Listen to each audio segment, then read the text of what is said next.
In today's video, we're going to start looking at graphing cube root functions. Remember that a cube root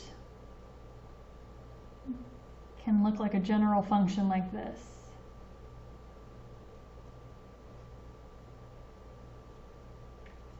Okay, so we still have our A, our H, our K, all of that stuff does shifting.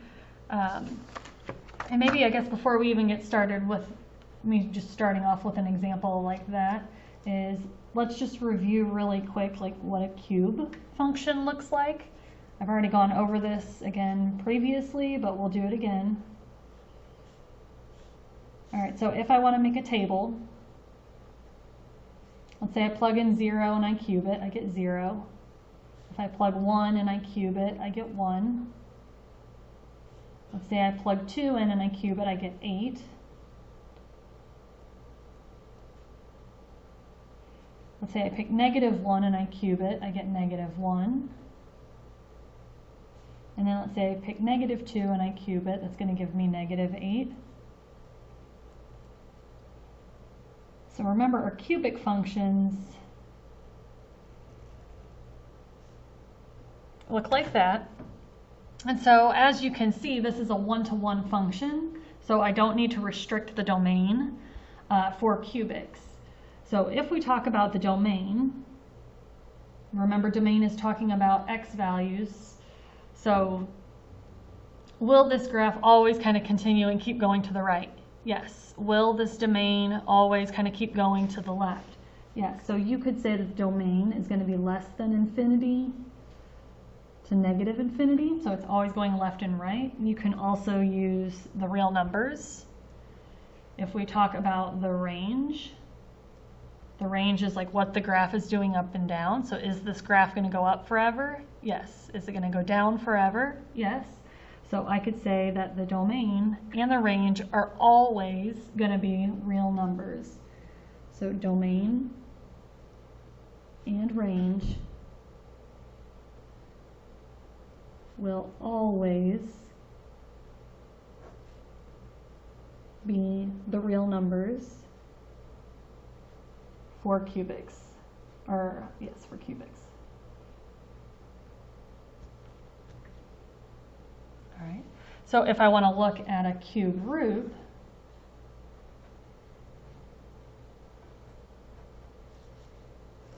so remember a cube root and a cube are inverses. So I can just switch the x and the y. So that would plot a point at -8, -2, -1, -1, 0, 0, 1, 1. And then this is going to switch to 8, 2.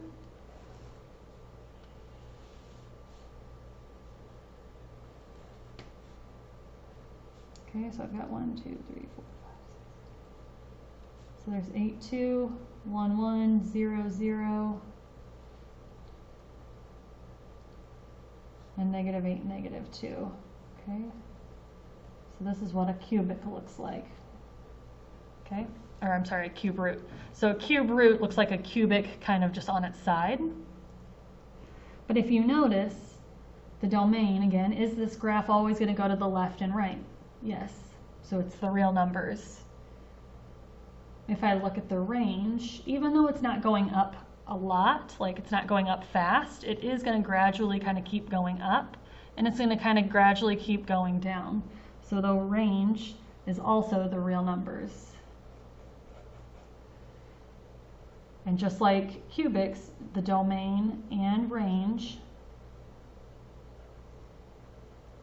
will always be the real numbers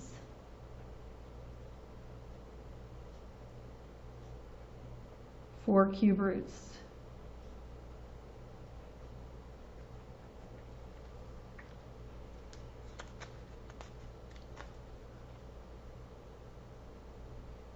All right, so when you guys are graphing these, just like with the square roots, I would say kind of figure out where that point of symmetry is. So plot the point of symmetry.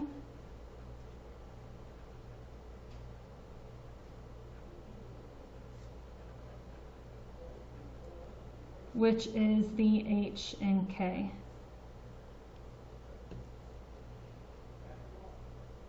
Then pick two numbers for your x's.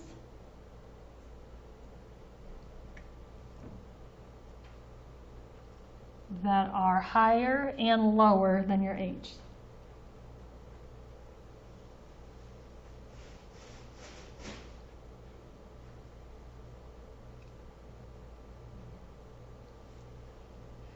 Okay, and I'll give you an example in just a second. All right, so if I want to look at this, it says state the domain and the range for each function, then sketch the graph. Well, I know that the domain is going to always be the real numbers and the range is going to always be the real numbers every time on a cubic. So then if I want to look at some points, and you guys need to make sure that you're showing me your work here. So that point of symmetry is the h and the k. Well, there is no h and there is no k, so it's implied that they are zeros. Okay. All right. You can pick the next perfect cube. Okay, so for example, I want to get nice perfect whole numbers, and so remember cubes are like 1 cubed is 1, 2 cubed is 8, 3 cubed is 27. We're definitely not going to plot that. Okay, and then you could keep going up higher. So I'm going to say, you know what, let's pick a 1 to plug in there. The cube root of 1 is 1. So I'm going to say 2 times the cube root of 1, and that's going to be 2. Then the next cube root that I want to plug in is 8. So I want to do 2 times the cube root of 8, which is going to be 2 times 2, which is 4. Okay. And then I want to plug in a negative 1, because that's the next perfect cube. So I can say, let's do 2 times the cube root of negative 1. So 2 times negative 1 is negative 2. And then I want to plug in another perfect cube, which is 8. And I want to do 2 times the cube root of negative 8. And the cube root of negative 8 is 2. I'm sorry, negative 2. So I get negative 4. So we're going to go to negative 8, negative 4. We're going to go to negative 1, negative 2, 0, 0, 1, 2, and then 8, 4.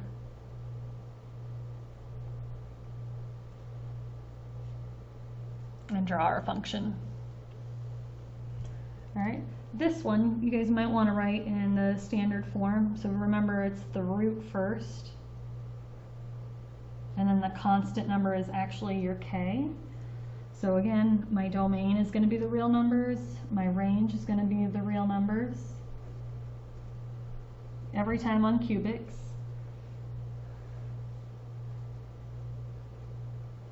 All right, so my turning point, so that first number, or that point of symmetry I should say, is my h and my k. So my h is 0 and my k is negative 4.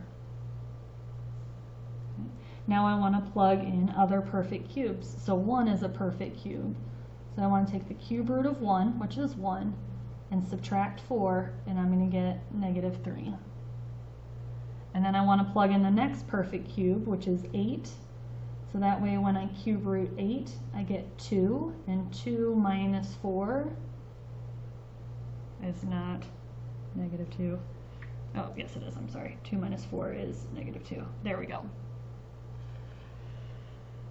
All right, so then let's plug in negative 1. So I want to cube root negative 1, which is negative 1, and negative 1 minus 4 is negative 5. I want to cube root negative 8. So the cube root of negative 8 is negative 2, and negative 2 minus 4 is negative 6. So we're going to go negative 8, negative 6, negative 1, negative 5, 0, negative 4, 1, negative 3, and then 8, negative 2.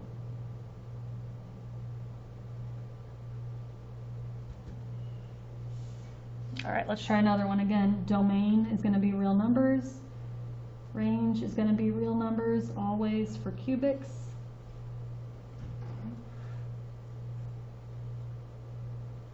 Okay, start with that turning point, so change, that's a 0. Okay. Now this one might get a little bit harder for you, because remember that I want to create perfect cubes. So I want that number, so perfect cubes. So I want the x plus 4 to be a perfect cube, which is 1. So that means I would need to plug in a -3. Okay, so if I plug in a -3, I get the cube root of -3 plus 4, which is 1, and the cube root of 1 is 1. Okay. I want the x plus 4 to be another perfect cube. Another perfect cube is 8. So what number plus 4 is 8? 4. I'm going to plug in 4. The cube root of 4 plus 4 is 8. The cube root of 8 is 2. Okay, let's do some more. So I want this x plus 4 to equal a perfect cube of -1. So if I subtract 4 over, the x would be -5. If I plug in x plus 4 and I want it to eat another perfect cube, so these are all perfect cubes. Another perfect cube would be -8. So if I subtract 4 over, I would get -12. All right, and then let's plug them in. So the cube root of -12 plus 4, that's -8. The cube root of -8 is -2. Here, I'm going to plug in the cube root of -5 plus 4, which is -1, and the cube root of -1 is -1. So here I'm just going to kind of fudge this a little bit. I'm going to say -12 is down at -2, just to give myself an idea. Then I'm going to go -5, -1, -4 is 0, -3 1, and then we said 4 2. Oop, 4 2. There we go. And I've got mine graphed. Okay, let's maybe try one more that's a little bit harder. Okay. Again, I would put the constant at the back.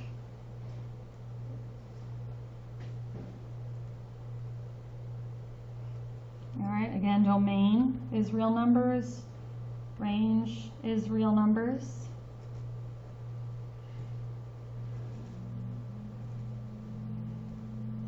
Oop. Well, I shouldn't have done that. There we go. Let's go with that.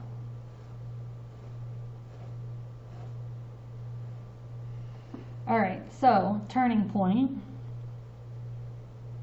-4, +1. Now remember, I want perfect cubes, so I want to say, like, what number plus 4 is going to equal a perfect cube? Okay, so I want a perfect cube of 1. I want a perfect cube of 8. I want a perfect cube of -1. And I want it to be a perfect cube of -8. So solve those. What number plus 4 is 1? That's -3. What number plus 4 is 8? 4. What number plus 4 is -1? Subtract the 4 over, you get -5. Subtract the 4 over, you get -12. Okay, so here we go. We've got -12, -5, -4, -3, +4. All right, so then we're going to grab cube root. We're going to plug in -12 plus 4, so that's -8. Cube root of -8 is -2. -2 plus 1 is -1. I'm going to cube root a -5 plus 4, so that's -1. Cube root of -1 is -1 plus 1 is 0. Already got that one. we're going to cube root negative 3 plus 4, which is 1. Cube root of that is 1. 1 plus 1 is 2. And then last one, we're going to cube root 4 plus 4, which is 8. And the cube root of 8 is 2, plus 1 is 3. So again, I'm going to kind of fudge negative 12, negative 1. I'm going to go to negative 5, 0. Negative 4, 1. Negative 3, 2. And then 4, 3.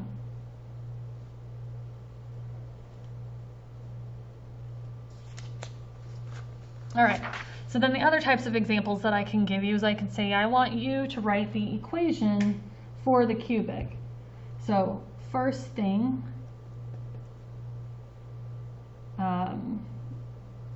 label where the HK is. Okay, so the HK is that point of symmetry. So here is my HK.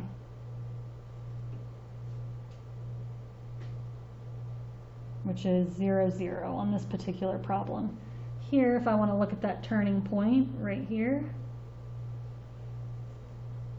that's the point negative 4, 0. Here, my turning point is at 1, 2.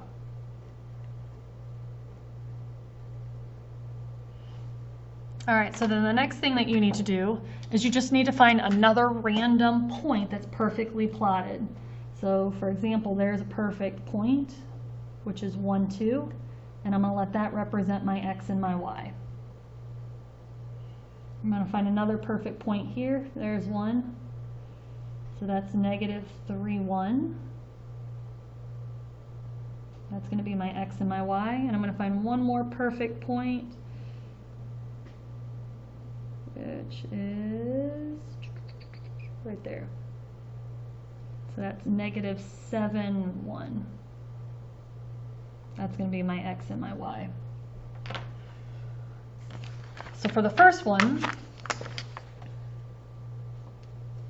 example 1, I'm going to say y equals a cube root x minus h plus k.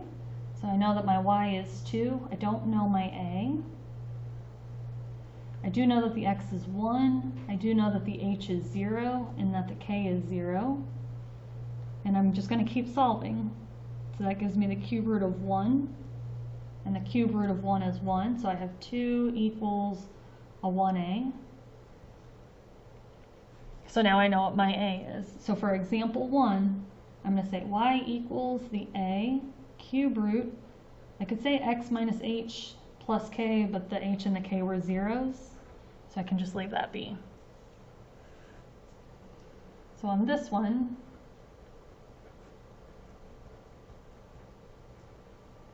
again, I know what my y is. My y is 1. We're trying to solve for the a. The x is negative 3. The h, okay, so the h is negative 4. So remember, you're going to change that.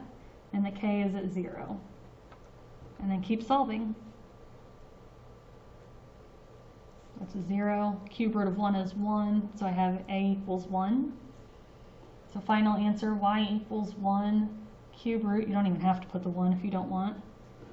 Our x minus our h, and we're going to change our h to the 4. I'm not going to put the k back there. Okay, last example.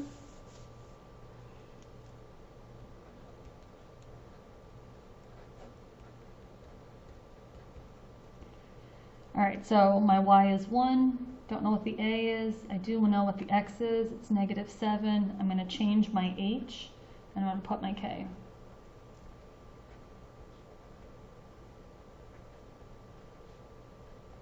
All right, so one thing that I would say be careful on is right here. The cube root of negative 8 is negative 2. So this is really a negative 2a plus 2, and then subtract your 2 over.